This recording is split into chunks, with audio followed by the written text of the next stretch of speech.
Hey guys, Boris Oscar from BK. Great to be with you. Please note that the following video is for educational purposes only. No claim is made to the accuracy or efficacy of any trading strategies contained in this video. And please, as always, do your own research. But let's start this week, which was an absolutely insane week, with one of the interesting things that I've done, which is a very, very simple scalping method to trend. Last week I had shown you guys a scalping methodology against trend, the mean reversion trade. But my overall bias in the currency market is to stay simple and to stay true to trend. This week was a perfect example of why it was so important to do so. The strategy that I've been using very sparingly this week, mainly because I just simply haven't had time. I was pretty much away most of the time, but with pretty good accuracy and efficacy, at least in the small samples that I've tried, is just a very simple trend scalping strategy. As usual, using all my risk pairs, which is euro yen and pound yen, here's what I did. You basically have two simple moving averages. This is the 20-period moving average, this is the 100-period moving average, this is the 5-minute chart. And the whole function here is to stay on the right side of the move, which means that basically you only take trades to the long side when the price pierces the 20-period moving average from the bottom to the upside, and you don't take any downward pierces until and unless the price comes all the way below the 100 SMA. Basically, the 100 SMA tells you the long-term trend is to the upside. You only take long-term scalps in that position, and you take a scalp basically on a cross of the 5-period, of the 20-period on a 5-minute chart with a 15-point target, a very short target, 25-point stop. And because obviously you're going to get these bursts of momentum and bursts of retracements, and you're just trying to catch these bursts of momentum. So in this particular case, this would have been a good winner. This would have been a nice shot. This particular trade would have survived the stop and would have also probably gone in the money.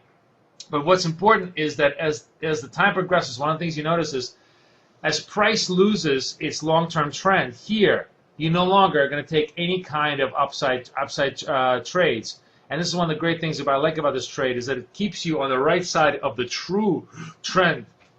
So by staying away from any of the upside breaks, you only now start taking only downside breaks. And here you would take a downside trade through the 20 SMA, and another downside trade through the 20 SMA, and so on and so forth. Of course, today you basically had one of the interesting things today in the opening session is that you actually stayed in Asia and Europe to the upside because both moving averages one above the other. So if you'd taken a trade up here, you would have made target. You've taken another trade to the upside, you would have made target. But then come North America, we have massive change of trend as the euro gets weaker. And then you frankly almost didn't even have any scalps here because it was such a sharp sell-off. You may have wanted to sell this trade over here down to the 20 SMA, but it's not really the clear setup. What we like to see is a cross from above to the below.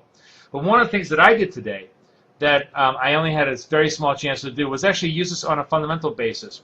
This is dollar CAD coming out at around 7 o'clock in the morning, which was the only time I had to trade while the kids were asleep, against the Canadian employment numbers, which were presumably a little bit better than expected. But one of the interesting things that you see here is that you watch the price action, not necessarily the results. The results, although they were a little bit better than expected, actually suggested that the Canadian economy really wasn't generating so many jobs that the BOC was going to be forced to raise rates again. It was almost a disappointment. So one of the things that happened was after the price action released, you saw that the price went. This is the 100 SMA. No, I'm sorry. The yellow is the 20 SMA. The red is the 100. The price went both above the yellow and the red, establishing now a long bias. And I simply scalped to the long bias by buying here and just kicking it out very quickly here. I could have made more points had I had a chance. And here you had another opportunity later on in the day to buy the long bias and continue with the trade to the upside as it went up, and make another small amount of trades. Again, in a scalping situation, you're always trading with either a small or hopefully a small negative edge, because you need, when you're buying the breakouts, you need the room for retracement, but at the same time, you're very frequently not going to get a lot of upside potential as possible. So I found the 15-25, 15 target, 25 stop to be a very, very good formula for mixing it up on a short-term basis on a 5-minute chart. So this was dollar CAD. It worked out great today. There was a couple of euro-yen trades back in my archives that I'll show you next week. But generally, what I'm going to do is trade this much more consistently next week, at least for the first front of the week when I'm around, and show you some of the results probably either next week or the week after.